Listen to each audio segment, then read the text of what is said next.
I realized by myself there was no period that year, no doctor induced period, there was no ovulation that year, there was no prayers that year. Though I didn't expect it. I told my husband, if we don't get pregnant this year, we are going to adopt. Yes. So I beat infertility, I beat PCOS, and I am here to share my story. If you're a woman praying to God for the fruit of the womb, this video is definitely for you. Because right here, I was told severally that I am unable, totally unable to have my own babies by myself. But yeah, let's get into my story. All right. Where do I begin? I'm here to share my story. I've shared this story so many times on social media, but I have never shared my story here. And yeah, I'm very excited to share my story. It's my story, it's my experience, it's my journey, it's my life. And I want to share with you today just to encourage you, if you have PCOS, if you have unexplained infertility, if you have stranded eggs, whatever the situation is, I'm here to be your source of hope. Because if I could do it, no, scratch that. Because if God could do it for me, then He is still alive. He's still in the business of doing wonders. So He's definitely going to do it for you. Do you believe that? Okay, let's get started.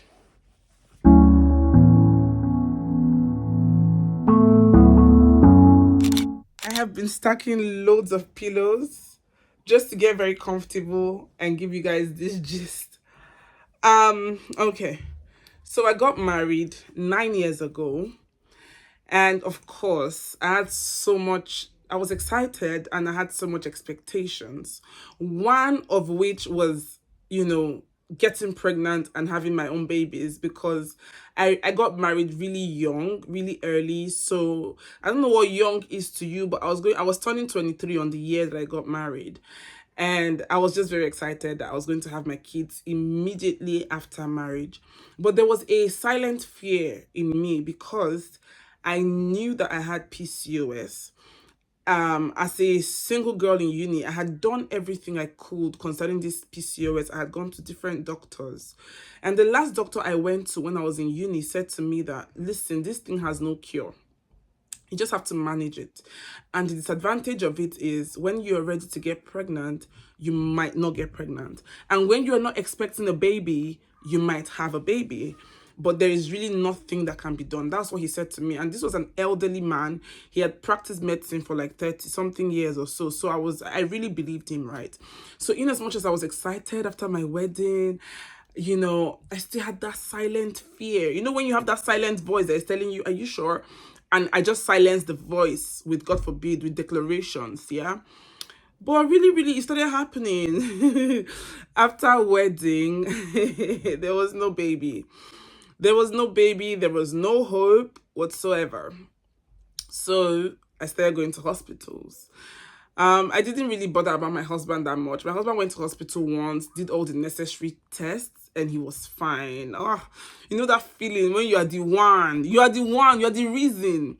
Even though he never made me feel like that, you just, as a human being, just feel like, oh, I'm the one with the problem. Oh my God. And yeah, it was PCOS, so I couldn't get pregnant. Yeah. I used to have my periods every 3 months.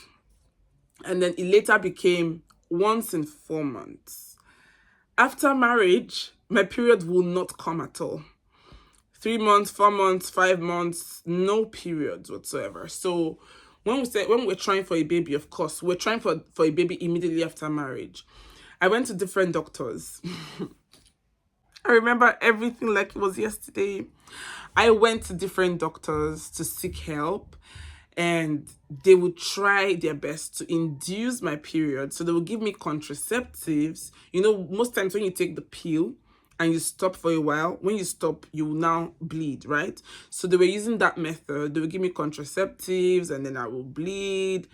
And then they would try to make my eggs big, people that have PCOS, polycystic ovarian syndrome, that's what PCOS is, they have polycystic ovaries, right? So it means that you have so many eggs.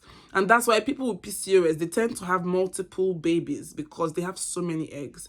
So I had so many eggs. According to how they described it, they said it was like a rosary. You know, a rosary for praying in the Catholic Church. That was how it looked. But people that have normal ovaries that are not polycystic do not have that much eggs at once, right? So I had so many eggs, but they were all stranded. None of my eggs were big enough to rupture for ovulation. How can you even ovulate when you don't have periods?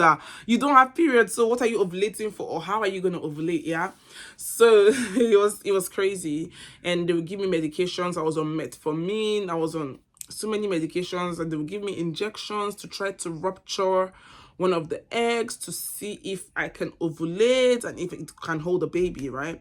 But it wasn't working. And why it was not working is because my eggs were not growing. As far as I can remember, your eggs need to be between 18 to 30 before it can rupture for ovulation that would hold a baby, right?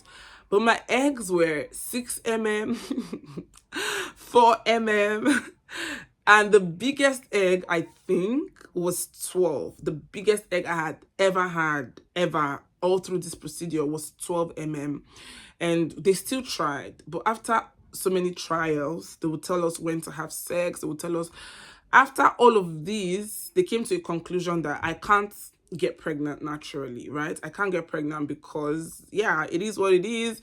I can only do IVF. And because I've got PCOS women, their IVFs do not really work like that, one hand, right? So they said I was going to pay for 3 different IVFs. It wasn't too expensive at the time. 3 of them, and then definitely one of them would stay, right? It could be the first one that would stay, anyone, but they just said pay for 3. So that if the first one fails, the second one, we can try again. We don't have to start waiting for money. We can try almost immediately. But deep down, I wasn't ready for IVF. I wasn't ready for IVF because I know that IVF is not an easy procedure.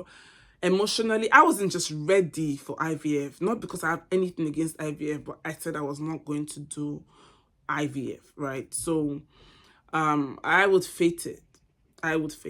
Church, prayers.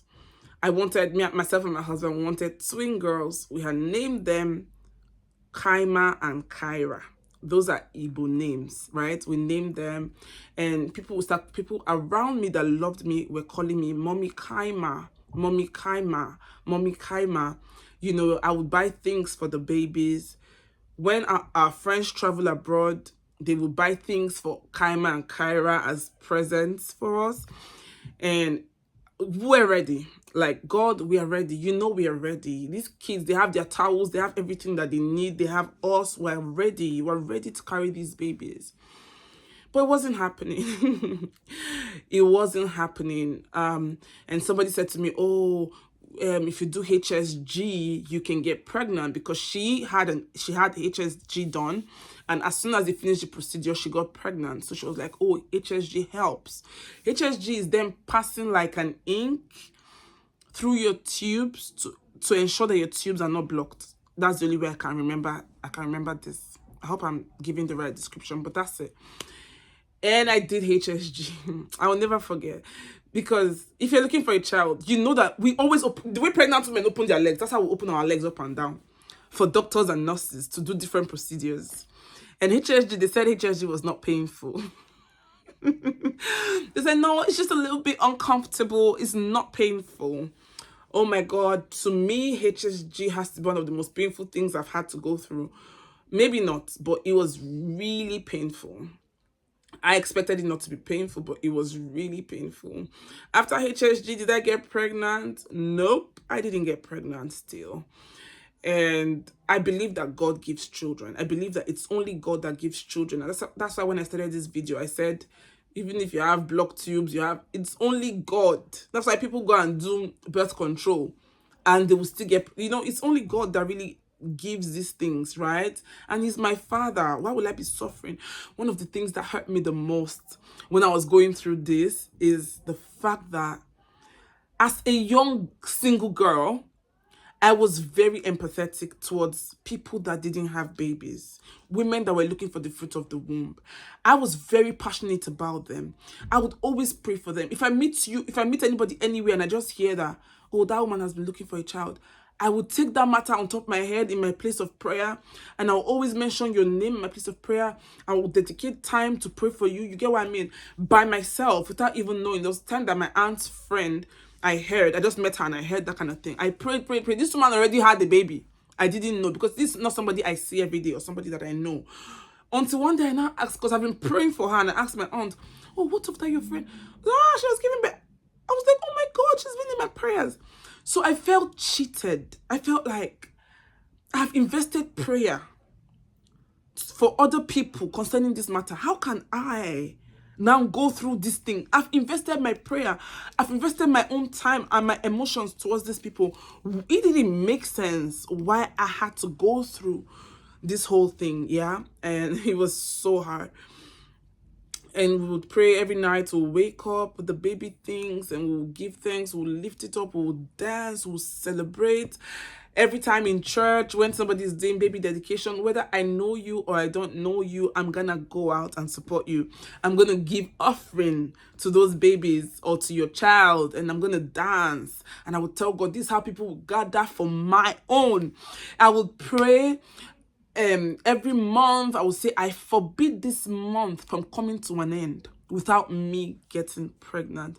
And that's because I used to say that prayer with so much faith, more than a mustard seed.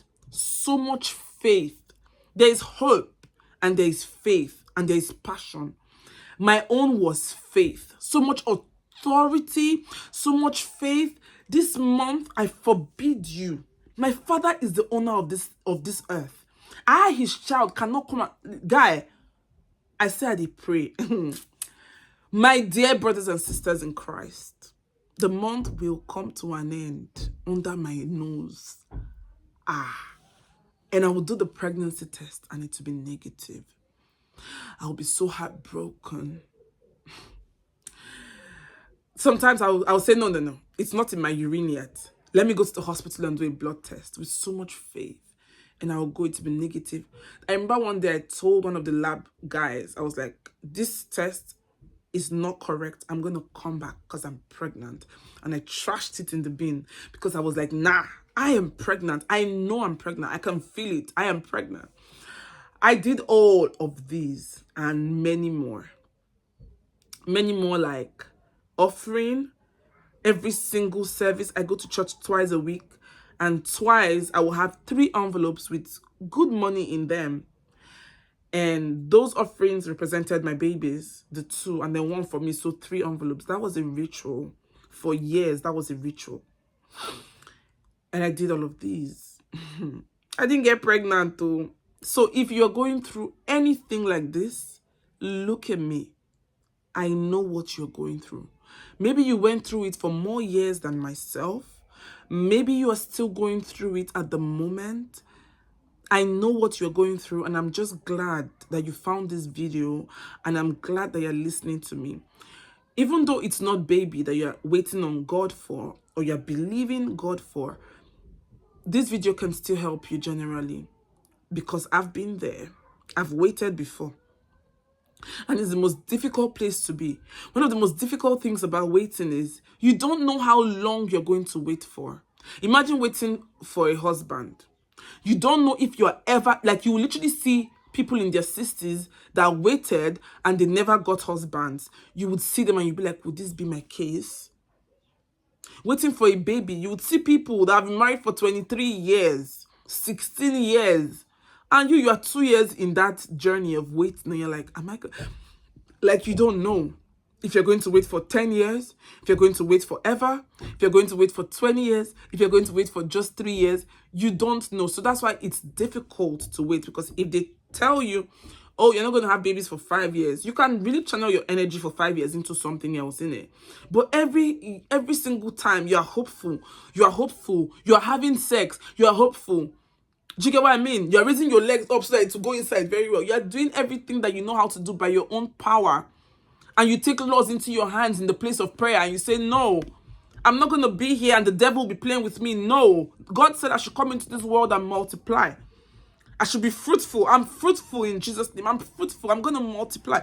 No matter how you want to say it, it's a very difficult place to be. It's a very difficult place. Waiting for a visa, waiting for a job, waiting generally. It's a very, very difficult place to be. One of the things that helped me was my husband. My husband would tell me, I did not marry you because of babies. I married you because I love you. As much as that was comforting to hear and that was a sweet thing to say to me, I still want babies for you. I want to give you babies. I want to give you babies. I want to carry your kids in my womb, yeah? And my dad-in-law, bless his soul, he would tell me, I hope you're not thinking about this. I hope you're not worried. Ogechuku kama. I didn't know what that meant because I didn't understand Igbo at the time. But if you're not Igbo and you're watching me, it means God's time is the best. There are some sayings that we hear every time. We think they're just saying. But really, God's time is the best because there are times and there are seasons. So I waited for 4 years, right? And yeah, on the 4th year, I decided not to think about it anymore because I had done so much. I used to go to another city for treatment. One of those days on the train on my way back, this was in Nigeria, I met a doctor on the train. She's Indian. And she said to me, you are stressing, because I told her what I was going through when I knew she was a doctor and got talking. She said, you are stressing yourself, traveling, doing ovulation tracking in another city. The fact that you're going up and down is enough to make you not get pregnant. It's better for you to relax, find a good doctor that you trust in your own city, relax yourself. And that's the advice I'm here to give you to beat infertility. Relax your mind. Relax. See, come to an agreement within yourself that you're a mom. I know I'm a mom. I've always known. Not everybody will be a mom, but I knew that I was among the people that will be mothers in this life. So come to an agreement. I don't know if I'm talking to Christians, even if you're not a Christian. This is not a religious talk that I want to talk. And I think that I have to split this video in two because it's becoming very long. The thing is, when you trust God, you have to learn to pray and leave that thing at his feet. You know, when you pray about something, you pray, you have peace, then you leave it at his feet. Leave it for the person that has the power. Leave it for your maker. Drop it at his feet and move ahead with your life. That was exactly what I did. I prayed, and that year, I said, I'm not going to think about this year. I'm not going to do anything. I wasn't even going to church anymore. Not because of this, right? I had another reason why I wasn't going to church. So I no longer used to go to church. So there was no need for offering. I didn't wake up in the night to sing and dance with the babies. That year was my worst year. I lost 3 people in that year, including my dad-in-law. 3 people that I loved so much. They died in a space of 2 months. So I was broken. I was shattered. I was down. I was in a dark place. I was sad. I can't even start telling you. I'll never forget that year. And after all the burials, my husband said, go to Ghana. Just travel. Travel so you feel better. And I traveled to Ghana. You see, I was so busy, distracted, stressed, because I went by road. First of all, I came back by air. So I went to Benin Republic, Benin. From Benin, I went to Togo. I have another YouTube channel. So on that channel, I used to do travel videos. So I was busy exploring Ghana food, doing Nigeria and Ghana jollof war. I was busy, moving all about, moving all over the place. So busy. As soon as I got back, that very month, it was in October, I realized by myself, there was no period that year, no doctor-induced period. There was no ovulation that year. There was no prayers that year. Though I didn't expect it. I told my husband, if we don't get pregnant this year, we are going to adopt. I don't know how he did it. I don't know how it happened. I wasn't expecting it. I wasn't thinking of it. And it just happened. And I was pregnant. Everybody said it was my dad-in-law. My dad-in-law was buried in August. I got pregnant in October. And when he passed, he had been in people's dreams saying, I'm going to come back. Go and tell them I'm going to come back. And everybody said, oh, is it that this man has reincarnated? Or he's gone to the spirit realm to fight on your behalf? Or whatever. But I was so happy. I was so happy that I was pregnant. And I was comfortable even if I had a miscarriage. Because I didn't have a miscarriage. I'm just saying that one of the prayers that I had prayed to God was, let me just get pregnant and have a miscarriage so that I know that I'm a woman, so that I know that I'm able to get pregnant. It was a very healthy pregnancy. I was sick all through the pregnancy, but it was a good pregnancy. I pushed my baby myself. In Jesus' name, I love you, Jamal. I pray for you. I pray for the day I hold you like this. I'm so excited. Sorry. Doctor! Amen. I had baby. A boy. And I was still breastfeeding my baby boy. I was breastfeeding my baby. I didn't know I was pregnant again. Me? My second baby arrived on my father-in-law's birthday. He's my father-in-law's twin. Oh my God, thank you. My thing, look at you. Just take a look at you. I had baby again. So there is 1 year and 7 months in between both of them. I was beyond grateful. I was so grateful with the first. I didn't even think I needed a second baby. I just told God, I'm happy with this one. I'm so grateful that I can have a child. I was okay. I didn't know that I was going to get pregnant again, and I had the second baby. Not long after having the second baby, I had the third.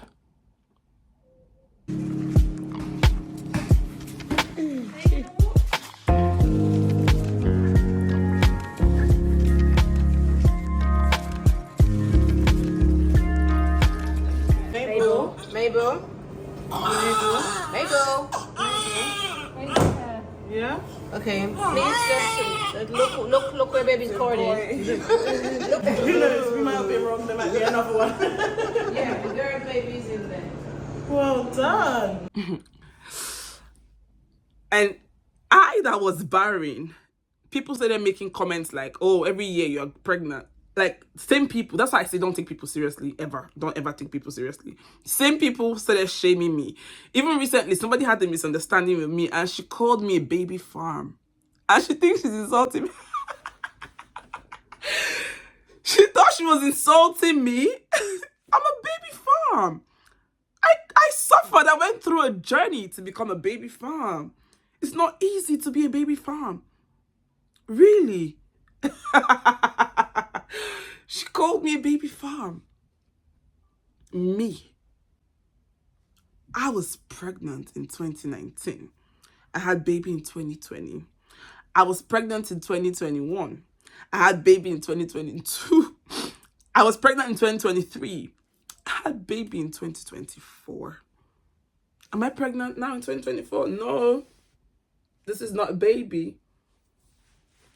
But I've got 3 boys. Me, that didn't have eggs or periods, ovulation, nothing. I'm now a baby farm. Really? Like, that's what people used to insult me now. Like, it's crazy. My cousin and somebody they were having a misunderstanding. The person insulted me. That your cousin that is always having, that's what they used to insult me now. This same thing that some people laughed at us. My husband's very close friend Went about telling people that my husband got married to a fig tree. Who is the fig tree? This baby farm right here. Sometimes I can't even believe it. And I'm here to encourage you today. If I can sit down here, like I had to go and do birth control, because if not, I would have been pregnant now. That's the truth. Like, I had to do birth control. I had to go, and I'm telling you, because I remember that my dad named my first child Uzoichina, and that means that the door is never going to be shut again. That prayer followed us. The door not closed, though. He refused to close. I'm always pregnant. So why are you worried? I've heard people with bigger testimonies than myself. I've heard people without fallopian tubes. I've heard different testimonies. So if you are struggling with PCOS, my journey is not your journey, right? I cannot tell you this is what I did to get pregnant. Oh, do it as well. But one of the things I know I did is that I took my mind off it. It's called detachment. I didn't even know what detachment was. But the thing is, sometimes when you're pursuing something and it's not coming, detach from it. Take yourself out of it. Just detach from it. And it might sound easy the way I am saying it now, but it's the most difficult thing, especially if you do not have support around you. So don't feel like a victim. Stop feeling bad. I know it's a bad place to be. I have been there. I have friends that are still there, and I'm still praying for them. I'm still hoping and praying to God to do a miracle for them. But the thing about life is, what you do not have control over, do not let it steal away your peace. Do not let it steal away your joy. Do not drown yourself in something you have no control over. So focus on the things you have control over. You have control over your mind to a large extent. Use your mind, use that energy, do something else. I remember on my YouTube channel, there was a lady that was also, there's many people on my channel also believing for a baby. And I know how many of them, have come back to say it has happened. There's one, Mary J. Black, I think, on Instagram. She just had her baby after 10 years. And she said, do you remember when I was on your channel, I was saying, now she's so happy, she can't believe the baby is hers. It's going to happen for you. Please don't be hard on yourself. It's going to happen for you. I just decided to come out here and share my story. I might do a part 2, but I just want to share my story on this channel today. This is what God has asked me to do. And if it's just one person that learns from my story, then I'm grateful. But do not beat yourself. God is still in the business of doing good. And he's definitely going to give you your child at the right time. We'll all have different timing. It's not by who gave birth first. It's not by who got married first. I got married before so many of my friends. A lot of my friends had babies too before I had my first. Do you understand what I mean? We're all on different paths. So don't look at any other person's journey. Focus on your own journey. Focus on your life.